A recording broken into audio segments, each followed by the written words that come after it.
Acharya Vadyasta Tarasati Sri Srimad Bhagavan Srila Bhakti Siddhanta Saraswati Thakur ki jai, Rupa Nuga Guru Bhargya ki jai, Amacharya Srila Haridas Thakur ki jai, Jai, Kol Kartel ki jai, Sri Harinama Sankirtan ki jai, Anitai Gaur Premanandi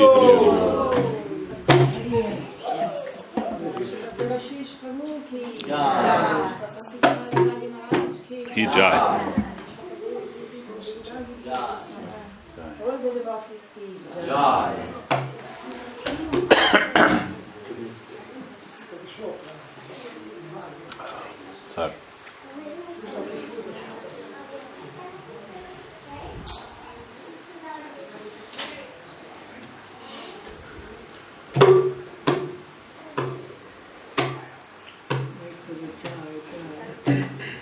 So I think it's no exaggeration to say that Srila Gurudev, our Divine Master, Srila Bhakti Sundar Govinda Dev Goswami Maharaj, in his many years of traveling around the world, was it 23 world tours? Like that, something like that. That of all the places that he went, he was always very much at home here at Villa Govinda.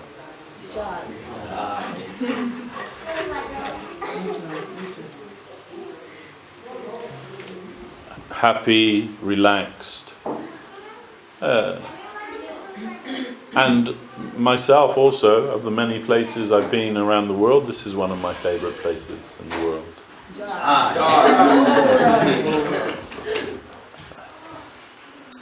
And my favorite devotees in the world now are all here also. So,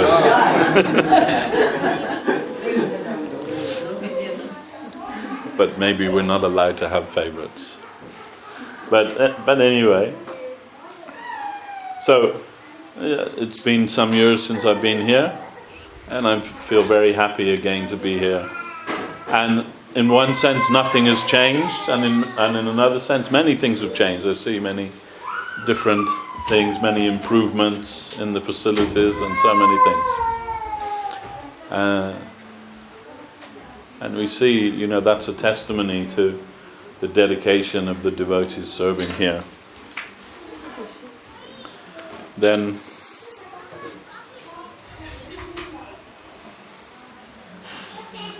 it's not easy to preach to other devotees, because they already know everything about Krishna consciousness, already enlightened with Krishna consciousness.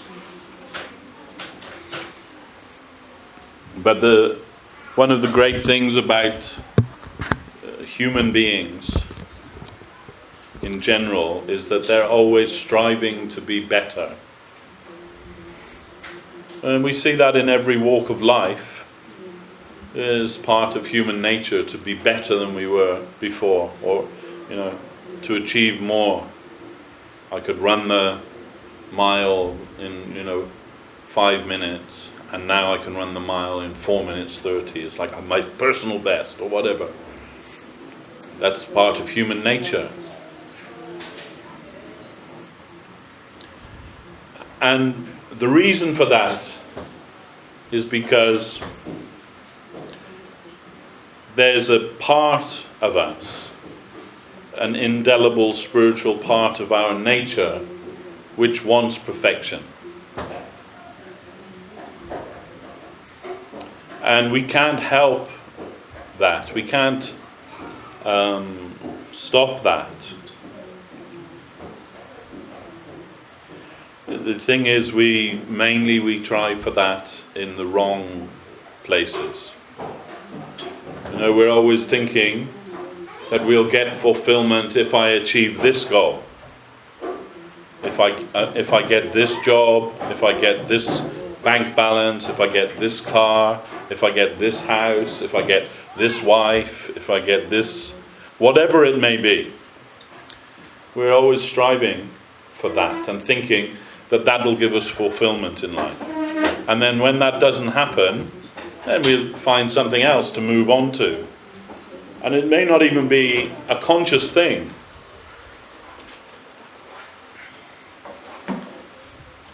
It's never enough. We heard from Srila Guru Maharaj when he was preaching. He told the Diwan, when I was a pig, I devoured a hillock of stool, but my appetite wasn't satisfied. When I was an elephant, I ate a whole forest, but still my hunger wasn't satiated. This is the nature of human life. That we're never whatever we get, we're never satisfied. We always want more, more, more. So, but Guru Maharaj says, but this is Hrid Rogam. Hrid Rogam means heart disease. We are all suffering from heart disease. Our heart is not satisfied. And life is about satisfying the heart. And everybody knows that. Just turn on the radio and you'll hear 1,000 songs about the heart. I loved her, but she didn't love me. And these are the things that we identify with most. Unrequited love, unfulfilled love.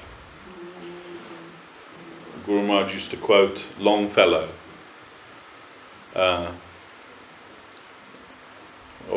Shelley, I think it's Shelley or Keats. I forget, maybe you remember. The sweetest songs are those that tell the saddest tales.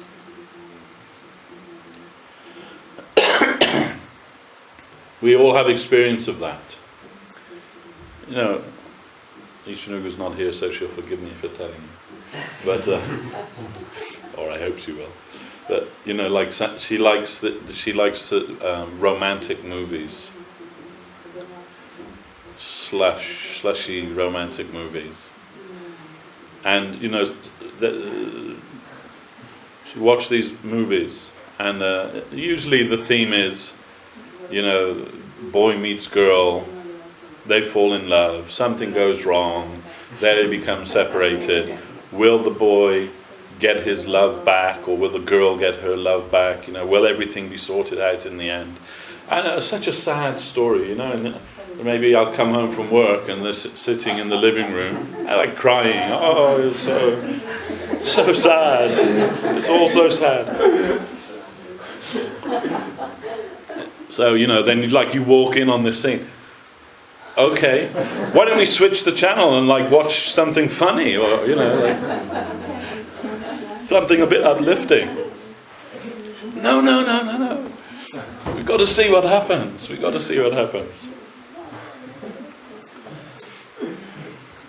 So everybody relates to that, right? Because it's a common theme. That common theme that our heart always goes unfulfilled.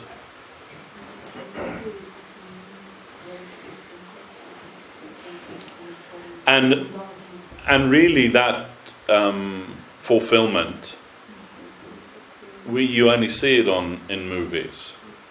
It's not there in real life, actually. And even if, you're the one in a million that finds that perfect soulmate in life, sooner or later you'll be separated by death. That's also the sad reality. That nothing in this world is permanent. However great however perfect you make your situation, it's not going to last. But it doesn't stop us from pursuing our goal of our heart's fulfillment. Even though, we see from our own experience and the experience of others that nobody gets it. Only in fairy tales people actually get that. But still, there's something inside us that says, but this time it's going to happen. This time it's going to be real. This time it's going to be true. And again, disappointment.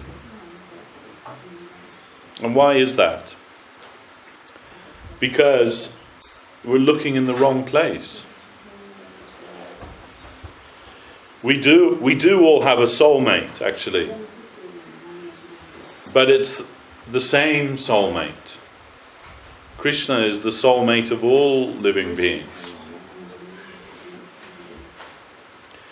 Krishna is the only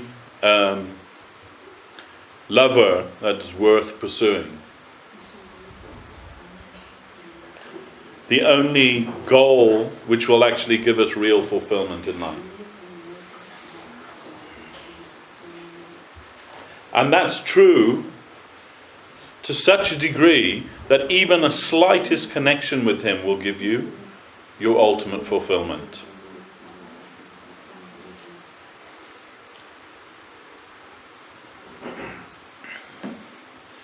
Srila Prabhupada A.C. Bhaktivedanta Swami Maharaj used to always give this example of a check with many zeros on it.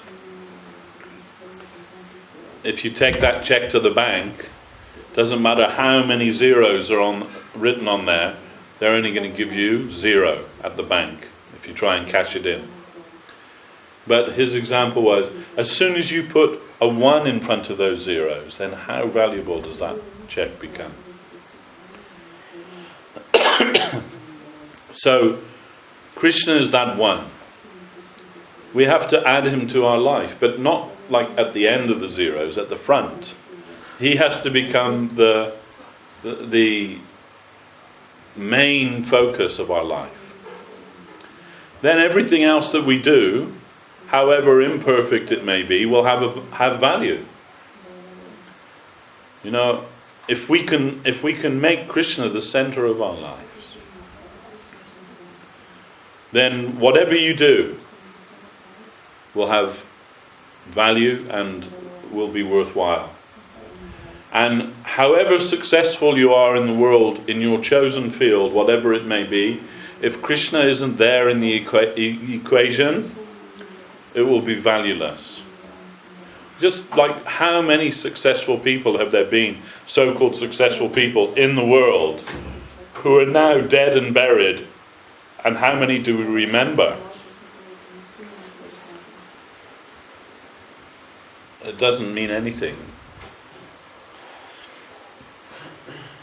But Srila Guru Maharaj said, our proposal, it seems like a preposterous proposal. Our proposal is that by getting one, we get everything. By knowing one, we know everything. It seems like a madman's proposal. Is it a possibility that just by getting this one thing, this one connection, you can get everything? And we say, yes, it is possible. Not only is it possible, it's the only possibility of getting that which our heart desires.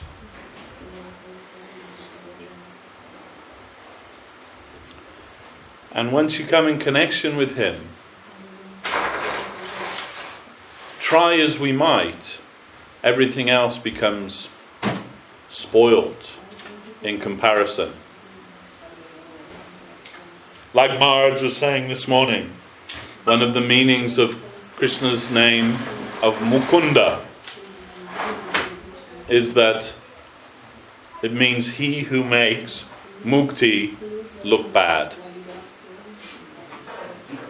Everybody is striving for that, right? Striving for mukti, for liberation. Not everybody, but intelligent people, they strive for that.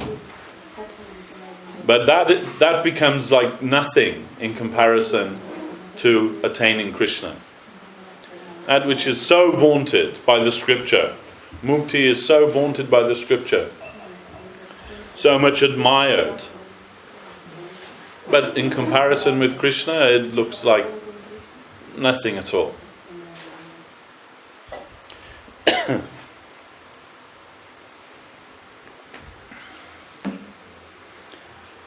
this is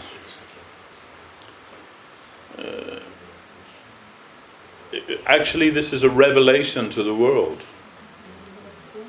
What Mahaprabhu Chaitanya Dev has come to give is not been revealed in the world before, and certainly not in the way that he revealed it, to the extent that he revealed it. Therefore, Krishnadas Kaviraj Goswami, he's written in Chaitanya Charitamrita, Anarpita chirim chirat kurane avatina kalo samarpayitam anuto jalasa rasam sabhakti shriyam. Anarpita chirim chirat means you've given that thing which has never been given in the world before.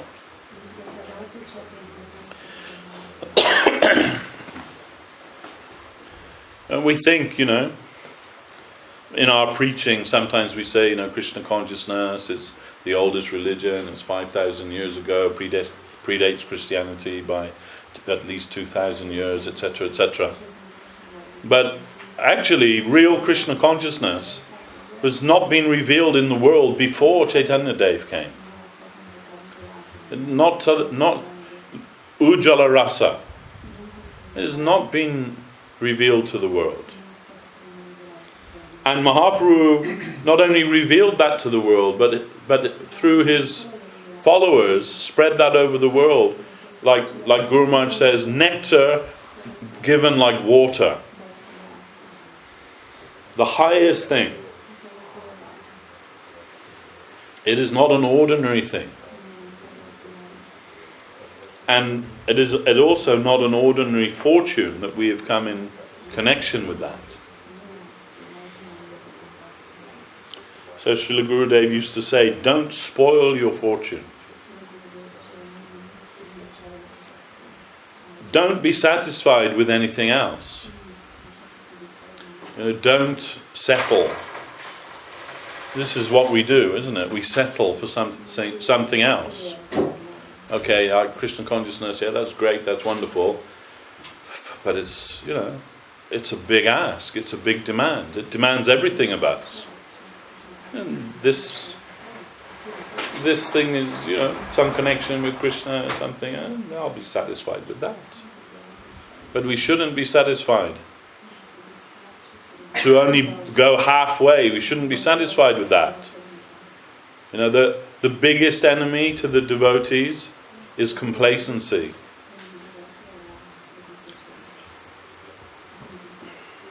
This is my realization. It's very difficult to maintain enthusiasm for Krishna consciousness, because the material energy is always trying to take us in another direction,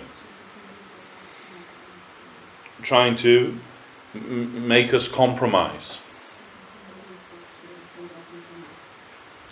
The pot of nectar is there on the throne, but it is far away from us. So, okay, then Maya will tell us, okay, it's not nectar, but I've got something very nice that you might like to try in the meantime. Have some of this, it's pretty good. Don't you think it looks nice? Don't you think, yeah, let's give it a try. But maybe later on we'll, go for the nectar. That's her job, She wants to weed out those that are really serious about this and those who are not so serious about it. Those who are not so serious, I've got something for you, it's nice, you can have that.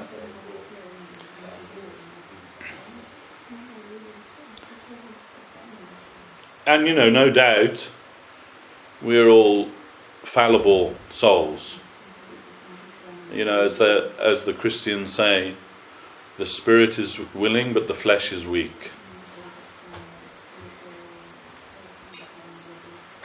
And there are many things in this world that Maya can offer to us, very wonderful things.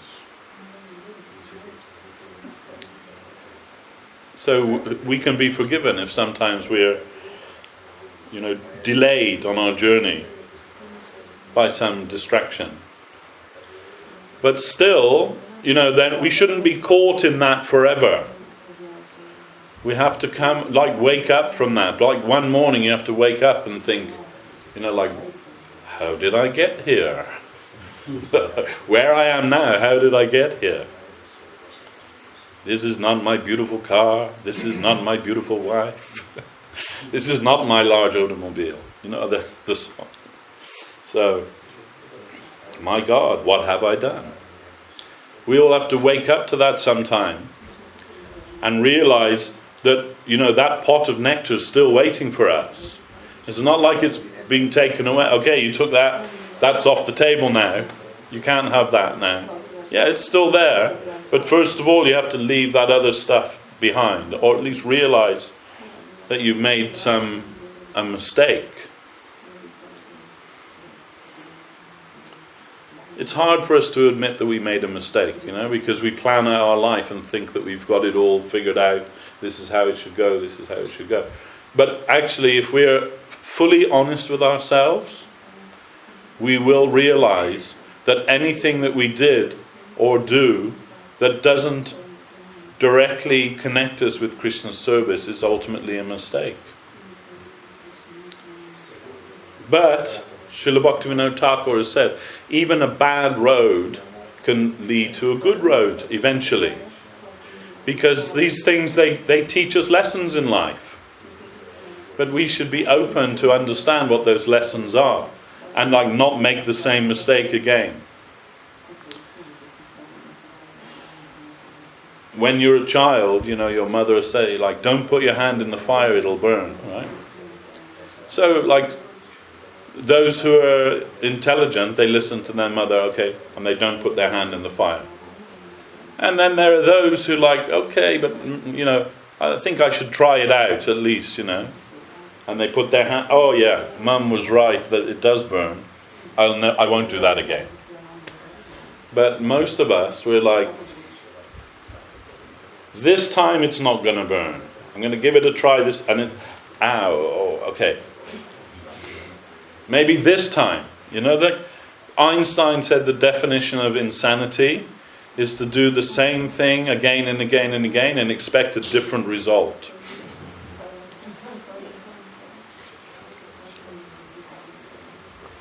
And unfortunately, we all suffer from that.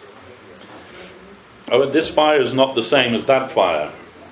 This is a better fire, I think. Fire is fire. So, whatever we do in life, or wherever we are in life, and everybody's story is different. Everybody's life experience is different. But we can say, in a general sense, all of our life experiences have brought us to this position where we are now. And where we are now, we have the choice to go forward, to try once again to advance in Krishna consciousness. And that's also not some kind of formula, right? That if you do A, B, and C, you'll get X, Y, and Z as the result. It's not that you go through some mechanical process.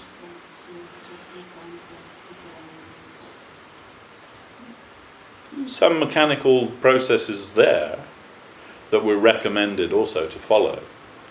But why we follow that process, and for what purpose we follow that process, that is at the heart of the matter. What is behind that? What is it that inspires us and informs us to do these, you can say our sadhana, if our sadhana is the mechanical part of our attempt. But ultimately, Krishna consciousness is a journey of the heart. It's the awakening of the heart. And the only way that we awaken our heart to the reality of spirituality is by Sharanagati. Sharanagati means surrender. And surrender begins with giving a submissive hearing to the words of the Absolute. The message of the Absolute. If we want to understand what is the absolute truth, we have to be submissive to that truth, not challenging. That will be our mistake. And not just for, the satisfaction of our inquisitive mind. Srila Guru Maharaj said, I'm not an inquiry booth. When you're in the airport or when you're at some holiday resort, there's the inquiry booth. You want to know where to go, you go and ask the guy. And he'll say, yeah, you go this way, or you buy a ticket here and you get this. But spiritual life isn't like that. There is some part of that in the initial stage. But when we are, you can say, contracted on the path, then those kind of inquiries are not valid anymore.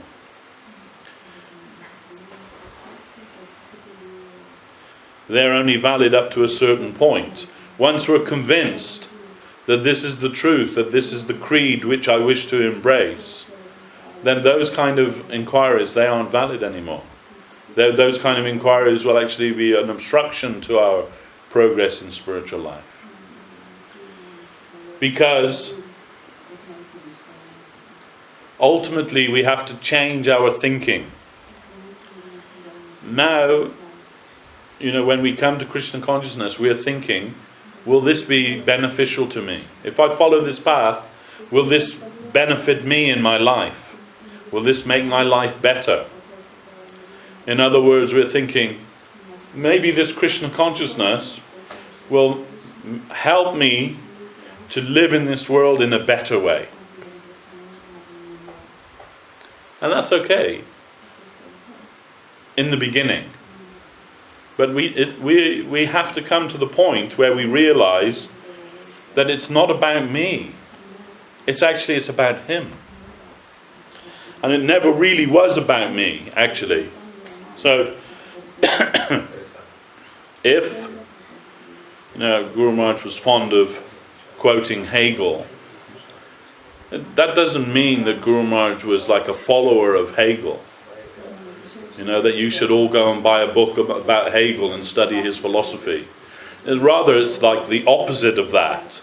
That Hegel got some benefit because Guru Maharaj was able to find something in Hegel's teachings which chimed with the philosophy of Krishna consciousness. And because of that, Hegel has been uplifted from his position. But one thing that Guru Maharaj did appreciate about him was he said that if God exists, then He must be for Himself and by Himself. So, for Himself means that He only exists to fulfill His purpose, nobody else's purpose. Like we think that, in our, you can say, infant conception about God, we see God as the Father and the supplier and the provider for us. It's like a kind of a childish idea. Like a child feeling that my father or my mother, they provide everything for me. And that's also good for a child.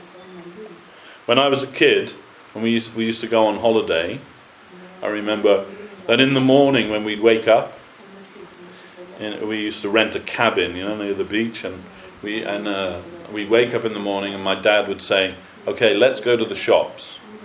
And he'd give us some money, and we'd go to the shops and buy something for my mum in the shop, like some cheesy ornament that says, like welcome to Blackpool or something, and it has like a little Blackpool tower and, or a little donkey made of chalk or something, something cheap and kind of a souvenir. And we take that back and we give it to our mum. We bought this for you. She'd be so happy. Even to this day, she's still got those things on her shelf at home, like displayed there. which we gave her as kids. But it's not that it was our money that we earned and we bought that for. No, my dad gave us the money for that. And with that money we gave that something to her for that. But she appreciated that, you see. But we're not thinking anything except my dad, he's the provider for us. Now, this is a kind of basic idea about our relationship with God. He's our provider, God the Father. Like near where I live, and probably you've all seen it somewhere, something similar. Just where the train station is, every morning there's some religious preachers waiting outside the train station. Jehovah's Witnesses. They have a little rack, and they have the magazine called The Watchtower. And often they have the picture on the Watchtower is like a paradise, right? Mum and dad and the kids, and they're all hand in hand, and it's all beautiful. There's trees, they're having a big picnic and everything. Like, this is heaven. If you follow this religion, this is heaven.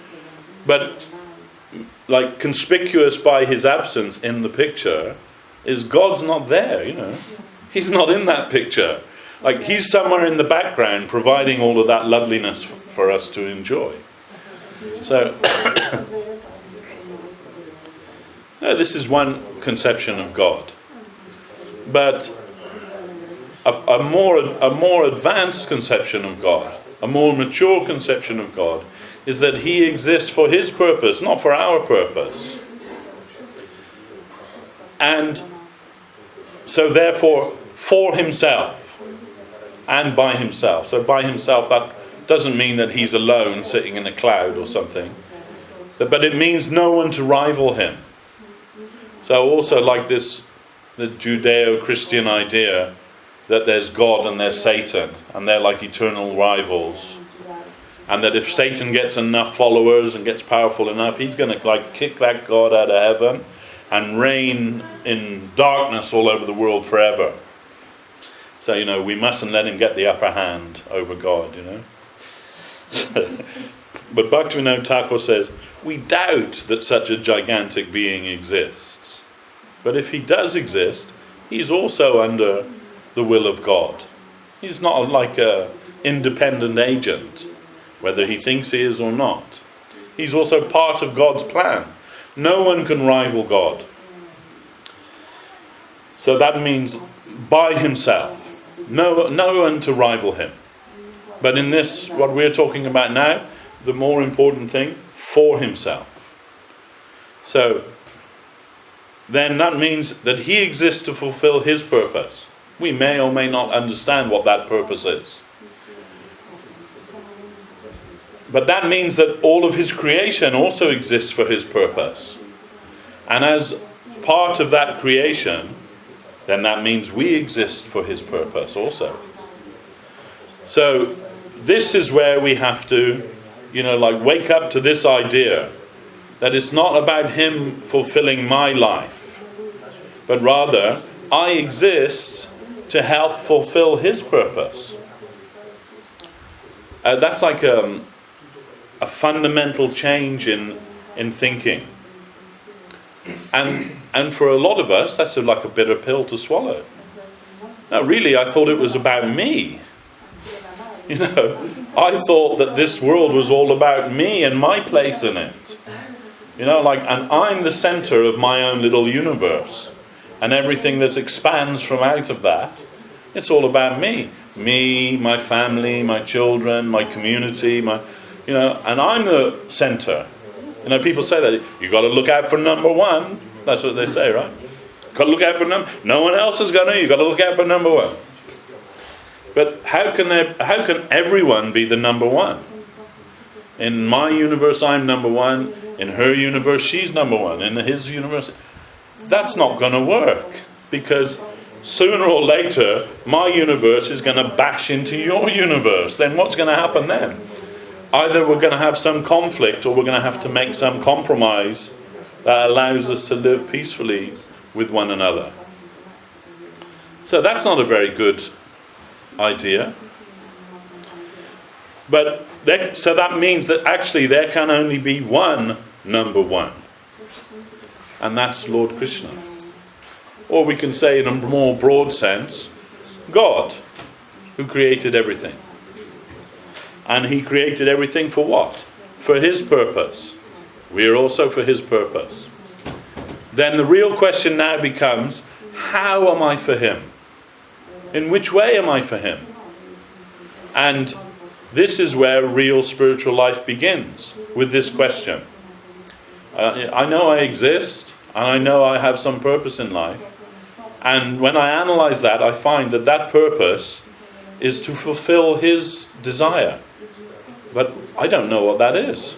I don't know what that is, so I can look through my old books and everything and, listen to what people say is his will.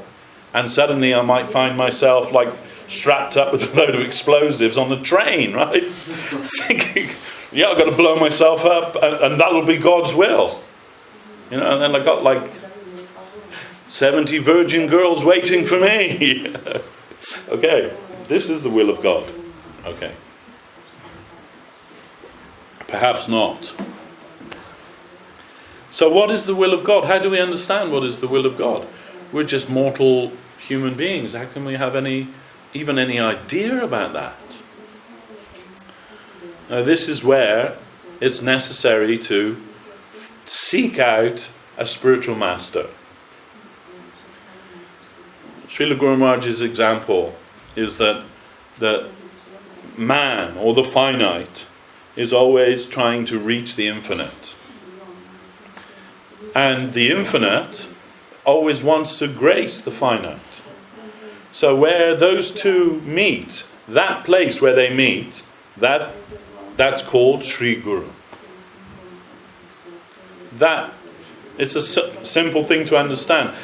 So that means Guru is a principle, not exactly a person, but he manifests as a person.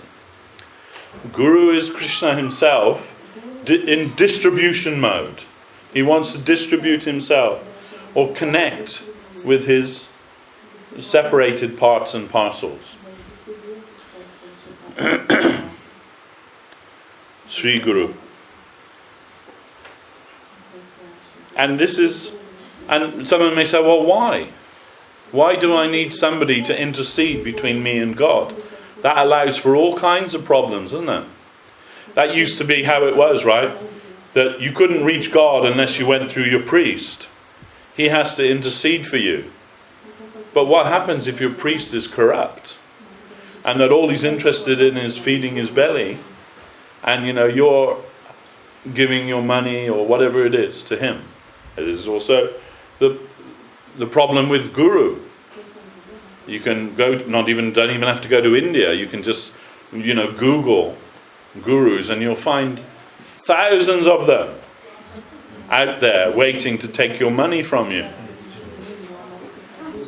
It's a dangerous thing. Guru. So, Srila Bhaktisiddhanta Saraswati Thakur, he also says, anybody who's had a Western education, they won't very easily accept this idea of Guru. This somebody will have like an absolute authority over you. It's a very difficult thing for any rational person to accept such a thing. But it's fundamental and essential to the real cultivation of spiritual life. So then we have to, make sure that who we accept as our guru is the genuine article. They have a little game that they play in ISKCON for the children. They get all the kids, right, to make a post box. You have post boxes over here? Where you put your mail? Like at the end of the street? Yes. Okay. It's like in the United States, I don't know if it's everywhere, but like one of my friends, he's living in the temple in London with us some years ago. And he's writing letters home, and he's leaving them in the hall of the temple by the letterbox. And like after a few days, all these letters are mounting up. I said, like, why are you leaving those letters? They said, well, the postman will collect them, right?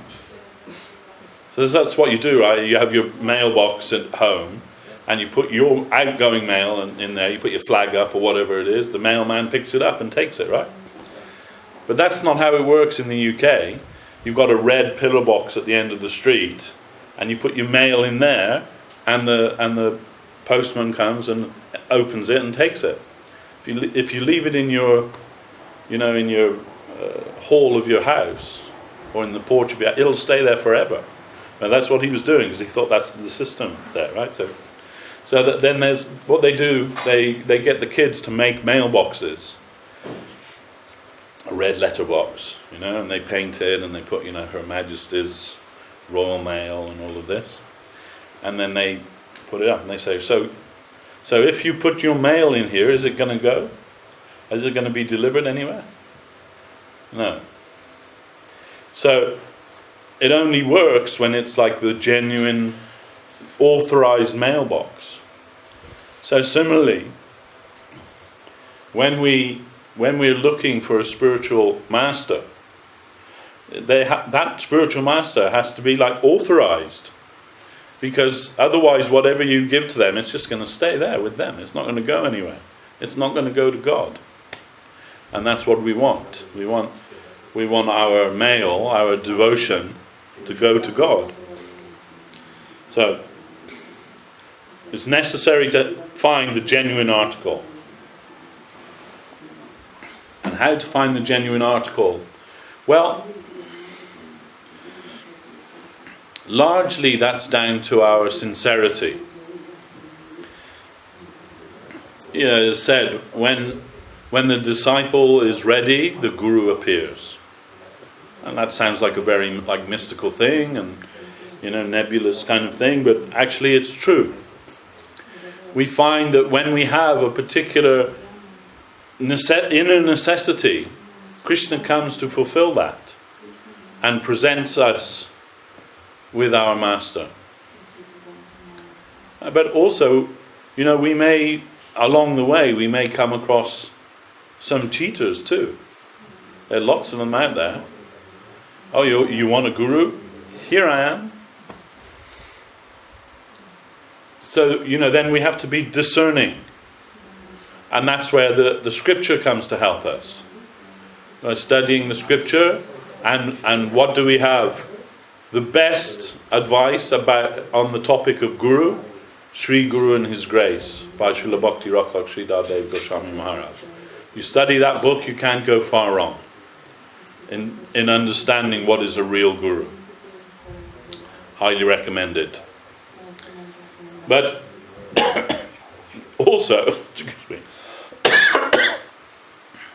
But also, just reading a book may not be enough. We also need the advice of those who are already on the path. Those who are already on the path, and that we trust. We can ask their advice. Where is my guru? How can I find my guru? And so many things. They have some experience, because they've already gone through this themselves. They may not be able to say, it's him over there, but they may be able to tell you, this is what you should be looking for.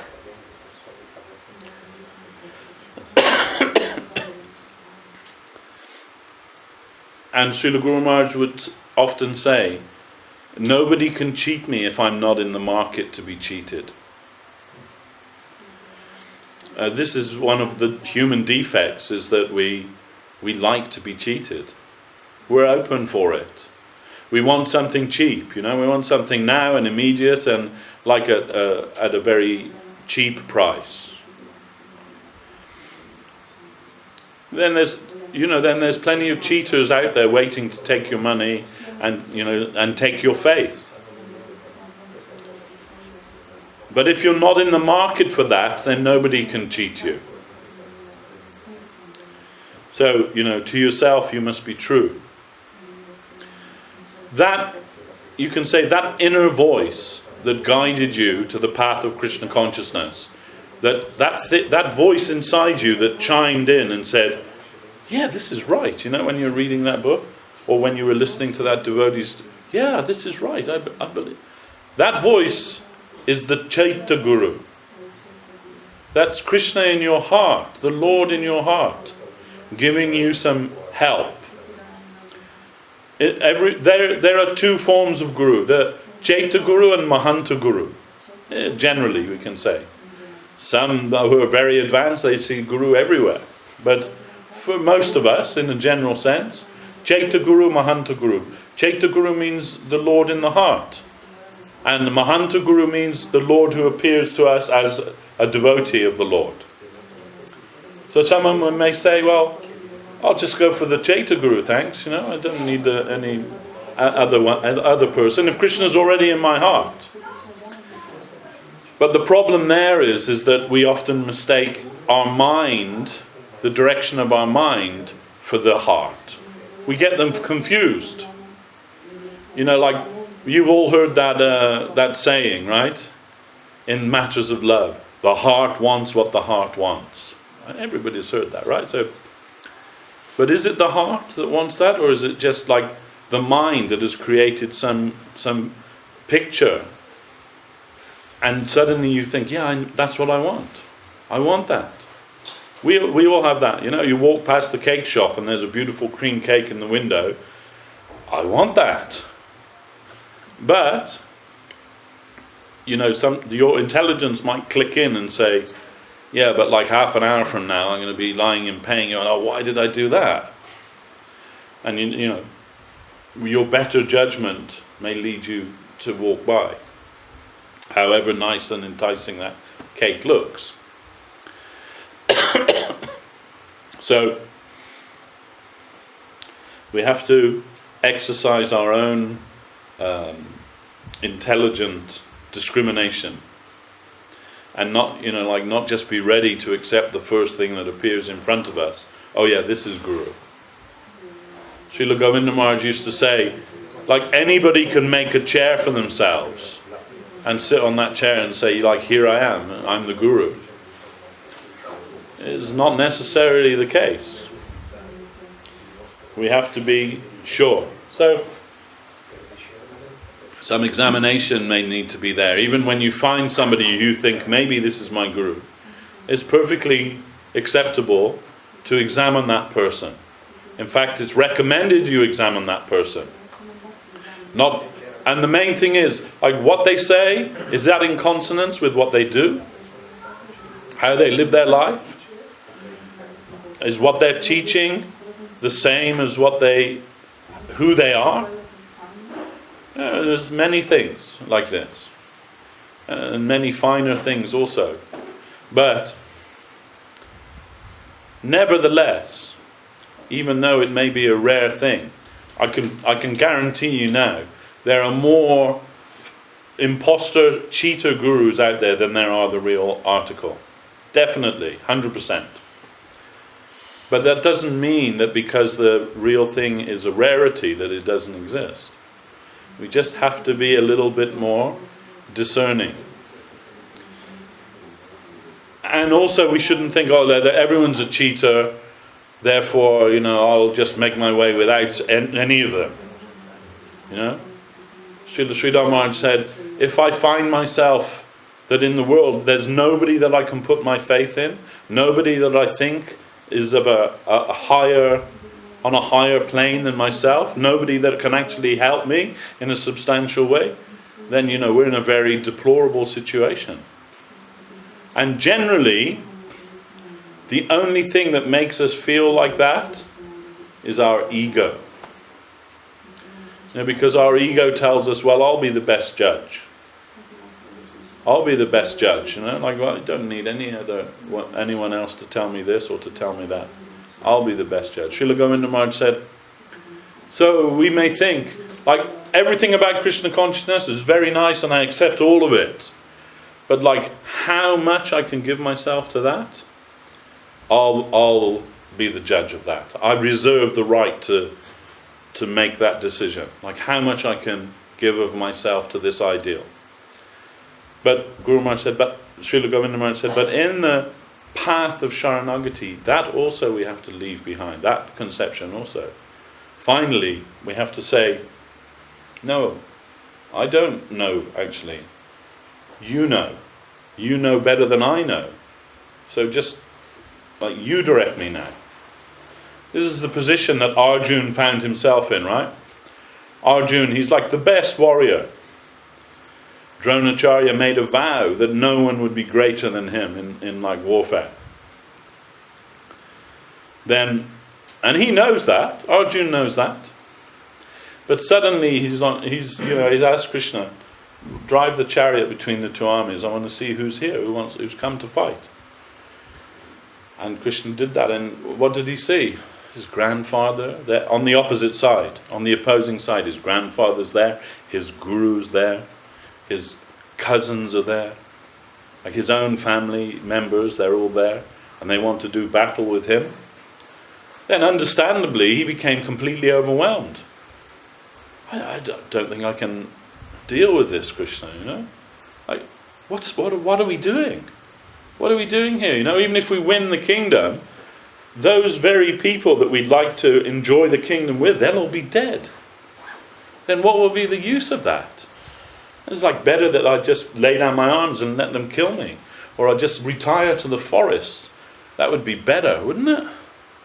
But there's something he's thinking. But I'm a warrior, and it's my duty to fight for the righteous cause. Then, I'm completely conflicted. I don't know what to do now. So he told to Krishna, then I have to surrender to you, and you have to direct me. You have to tell me what's right, what's wrong, because all my ideas of what's right and what's wrong, I don't trust them anymore. So now I'm surrendering to you, and you have to direct me. So this is a kind of like desperate situation that we will all find ourselves in at some point or another in our life, if we examine our life. If we just go on in the world like, I need they told me on the television that I need the new Apple Watch, and I need the new, this anti-aging serum is going to make me look 10 years younger, and I need this and I need that. And you can just go on in your life with all of that in a kind of banal, ignorant blissfulness, if you like, and everyone around you will tell you how wonderful you are, and that this is what life's really about. You can go on with that, but like when you stop and think, but is this really what life's about? And that little voice in the back of your head says, this is all nonsense. This is all total nonsense. Then when that voice speaks to you, then you have to come to that point where you're like desperate to know the truth, desperate to find what the truth is. Like it says in the Upanishads, that when one comes to the lotus feet of their guru, it should be like with the intensity, like your head's on fire. So that if you find your head is on fire, you're not going to, hi there, okay, I'm just on my way, I'm going to get it put out. I've got to do a bit of shopping first. I've got to go there and do. No, you're not going to do that, right? You're going to just like, where's water, and run to that, and your head's in there. This is the most imperative thing that I need right now. Nothing else is more important than this. So our search for Krishna, to find our connection with Krishna through his agent, the Guru, should be with that kind of intensity. Like my head's on fire and I've got to put it out. Like no half measures. This is how important it is to me. And then that's just the beginning. When we find our Guru, that's just the beginning. Like we say, right, okay, so we found our Guru and we underwent an initiation. We got our beads, we got our name, we got our, some direction. But to initiate means to start. It's not like it's all over now. I've got my badge, I've got my, everything. My certificate on the wall. It's like, like if you go into university, you get the letter of acceptance from the university, right? They write to you, you've been accepted to study in this school. I want to take a law degree at Harvard. Harvard have accepted me. You've got your letter, right? You're really excited about this. Like showing up your family and your friends, they're all really proud of you. Maybe, you put it in a frame and put it on the wall. But when the term starts, if you don't turn up and actually start your studies then, what's the use of that piece of paper on the wall? You can, look, I was accepted into Harvard. Did you get it? Well, no, I didn't do anything once after that. But I was accepted. It's not going to work, is it? So initiation means that, right? You've got your letter of acceptance. You are accepted to study in this school. This is the school of the same school that Shukadev established in Naimisharanya when he spoke to Maharaj Parikshit, when he explained Srimad Bhagavatam. That school, you've been accepted into that school. Your classmates are Brahma and Shiva. Your teachers, Sri Chaitanya Mahaprabhu himself. That school, if you thought Harvard was good, this is like so good. You've been accepted into this school now. And the proof is that you got your beads and you got your name and you got everything from your Gurudev. You're accepted in the school. But that's not enough. Now you've got to actually start the serious study. Like you may have noticed, my daughter's here, Nadia Rani. She's working for this company, EY. They're one of the big financial services companies, the 6th biggest in the world. She works for them now. She finished her degree at university. She's working for them. But the first 3 years she has to do exams, professional accountancy exams. So even though she's here, you may have seen, she's studying all the time here. She's studying because she's got these exams coming up. If she doesn't pass these exams, she's out. Technically, all the fees for those exams, her tuition, everything that she's been paid so far becomes forfeit, and she may have to pay it all back if she doesn't make it through. So it's a kind of a do or die situation. If that's what she wants to do, she's got to be really serious about it. So she's not like here on a holiday and forget all that. I'll get back to it. She has just to do that now. So we've been accepted into this school, but we should become very serious students now. We shouldn't just be like, okay, but now I've got this to do and I've got that to do, and I'll get back to it. Every single day, every single moment, we should be trying to practice Krishna consciousness, as well as doing all these other things that we have to do. We have so many obligations in the world, right? For most of us, we can't just leave them. We can't just go to the forest or find a cave somewhere and practice Krishna consciousness. We have to live and move in the world. We have to make our way in the world. Still have to pay the rent. Still have to put food on the table. Still have to do all those things. But that doesn't mean that excuses you from your lessons. You have to do that as well. And people do that, right? People who want this degree to further their career, they still raise families, they still do everything that everybody else does, and they study to do those things. That because that's important to them. I saw the other day this Indian guy in London working in the petrol station in the night, and while he's working there, he's studying, right? And I was talking with him. He's doing a degree. So in the day, he's at the university. At night, he works in the petrol station because that's how he supports himself. So I was like, when do you get time to sleep? He said, I don't really get any time to sleep. But he's probably going to get a big, career somewhere because of that, because of the sacrifice that he's making, because he considered it to be worthwhile. So, is Krishna consciousness any less worthwhile? Is it something that we should be like really laissez-faire about, or is it something we should be really serious about? Yeah, I've got to look after my kids. Yeah, I've got to pay the rent. Yeah, I've got to do all these things. But that doesn't excuse me from what's required of me for advancing in Krishna consciousness. And if I want Krishna consciousness, I have to do that as well. And that has to be as important as all these other things that go on there. And yeah, it's a big ask. It's a big ask of anybody. But ultimately what it boils down to is it worth it? Do you consider that it's worth it? Is there anything which is more important? Because whatever you do in this world, maybe you think that's your priority now. But you're not going to get any real reward for that in the end. You know, you looked after your kids for 20 years, and now they're at a party slagging you off, talking like bad about you. Oh yeah, my mum and dad, they're like, they're into this Hare Krishna thing, you know, and they're like, what did I spend all those years for?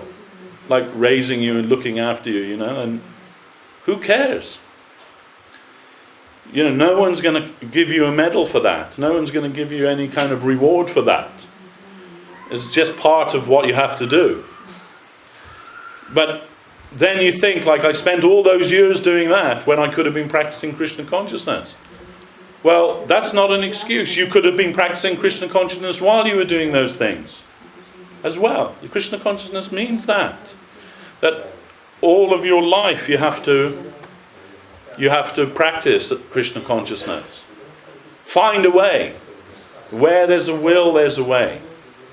If it's important to you, you'll find a way. Don't excuse yourself from it. And it's not that we're just dealing with like an abstract, like a process. We're dealing with the benevolent, loving Lord. And as much as we try to reach Him, He'll help us. He'll extend Himself to us. He'll give facility to us. There's this story of one Vaishnava Acharya. His name was Arjuna Acharya.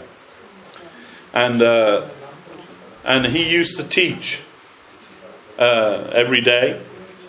And he lived as a Brahmin. So this is his occupation, right? Teaching spiritual truth. And when he's not teaching, like twice a day he's going for begging alms.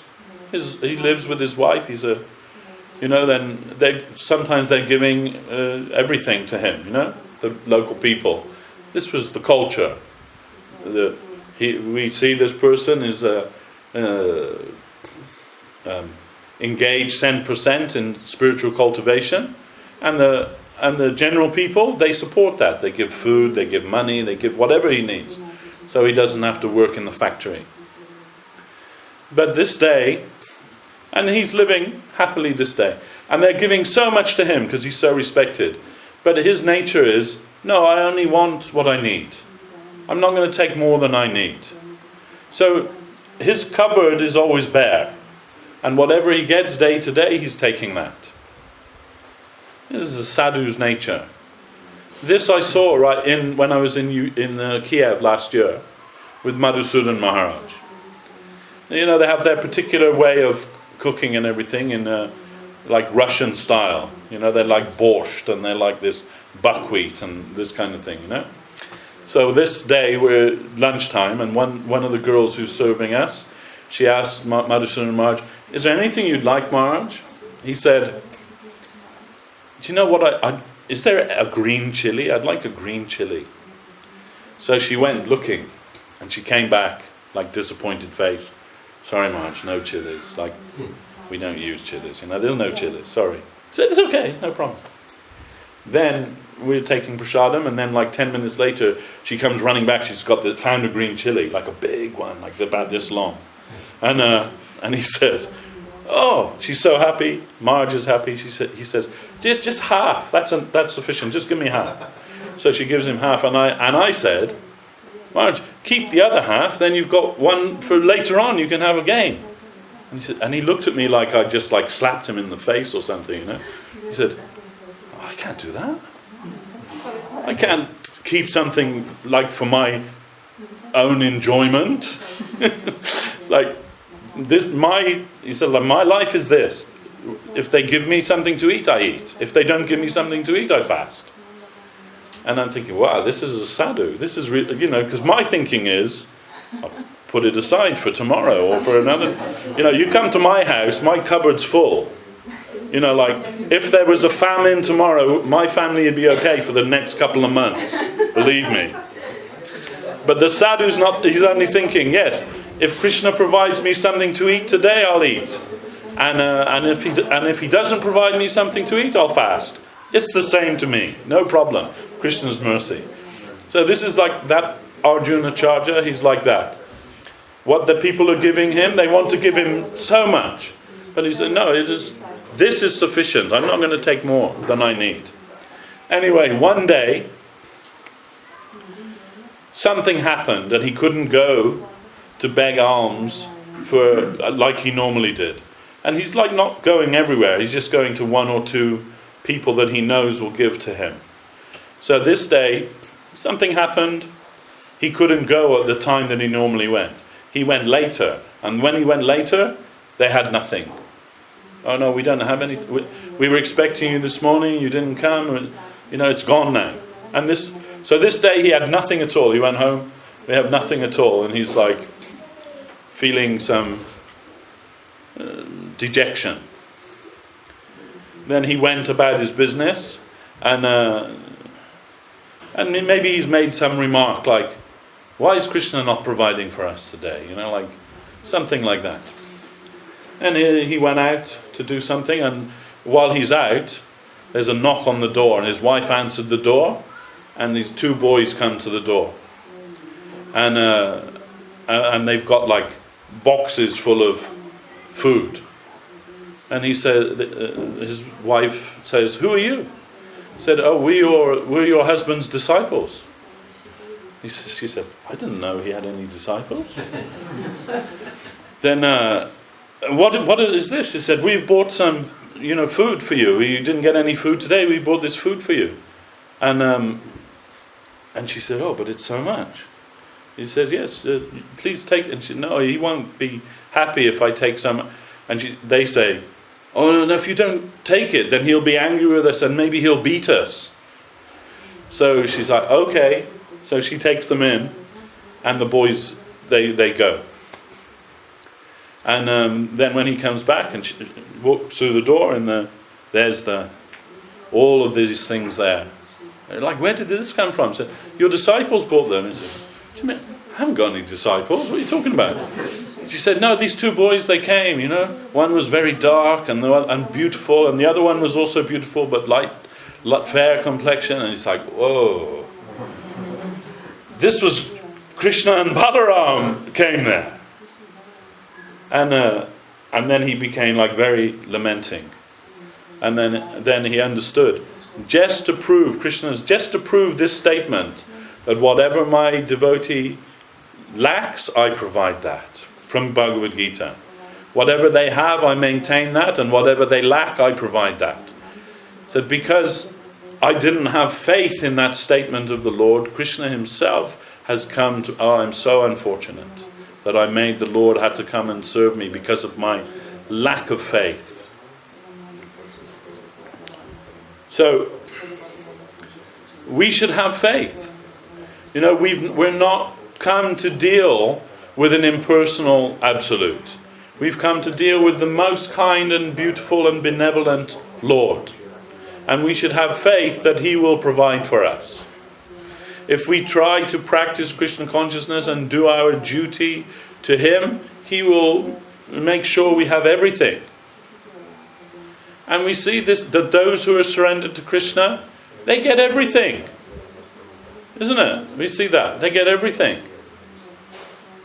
And those who are not surrendered to Krishna, we struggle and we struggle and we struggle and we get nothing. But we shouldn't think, oh, then, I'll give up everything and Krishna will provide for me. No, not that either. But rather, we should have faith that in my surrender to Krishna, Krishna will provide me with everything that I require. Have no fear. Have no fear. Anyway, it's a big Sharanagati is a big subject, the biggest subject. And Guru Maharaj said, to cultivate Sharanagati, we should discuss this every day. Like, what is Sharanagati? How do I apply this in my life? It's the most important thing. When Guru Maharaj said, when I went to live alone, neglecting the valuable company of many of my senior and advanced godbrothers, then I had to examine in myself what is the most essential thing in the life of a devotee. And my conclusion was Sharanagati. That the very life of devotion is Sharanagati. Without Sharanagati, it's all more or less just form. The real heart and substance of Krishna consciousness, Sharanagati. So we should try to cultivate Sharanagati inwardly, outwardly, in every way that we can, and try to get the association of Krishna's devotees, and try to understand how much of an imperative Krishna consciousness is for us. The Guru Maharaj used to say, what will happen tomorrow we don't know. But what I have in my hand today, that I know. And that I can utilize in Krishna's service now. Tomorrow can look after itself. We may not reach tomorrow. We may walk out the door and get knocked over by a bus. We have no idea. But what I have now in my hand, I can utilize that for Krishna's service. That's the wonderful thing about Krishna consciousness. It doesn't demand anything more than you already have. It's just a matter of whether you utilize that or not. And tomorrow and tomorrow and tomorrow never comes. There's only now. So utilize what you have now to serve Krishna. And then you'll get a good result. And Krishna will provide everything that we need. Because this is his promise to us. Whatever they have, I'll maintain that. Whatever they lack, I'll provide that. And that should be our faith. If I try to sincerely come to him, he will give all facility to me to enable me to do that. And if I don't try to come to him, why? That's on me. Because I've made so many excuses why I shouldn't, why I can't. But they're all only excuses. Because Krishna doesn't require anything. He doesn't require you to go anywhere or to do anything that you don't already have in your possession right now. You can have Krishna consciousness right here, right now, at this moment. You just want to have it more than you want anything else. That's the difficulty. Anyway, I've gone over my time, so I'm going to stop here. But I hope I'm going later this afternoon, but I hope I can come and be with you all again soon. Yes. And if I can't be with you, you can come and be with me in London. But whether we're together or whether we're apart, in our hearts we're all always together.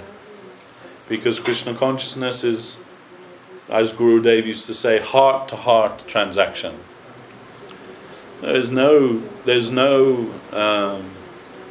distance that separates us. And we find that with the devotees of Krishna.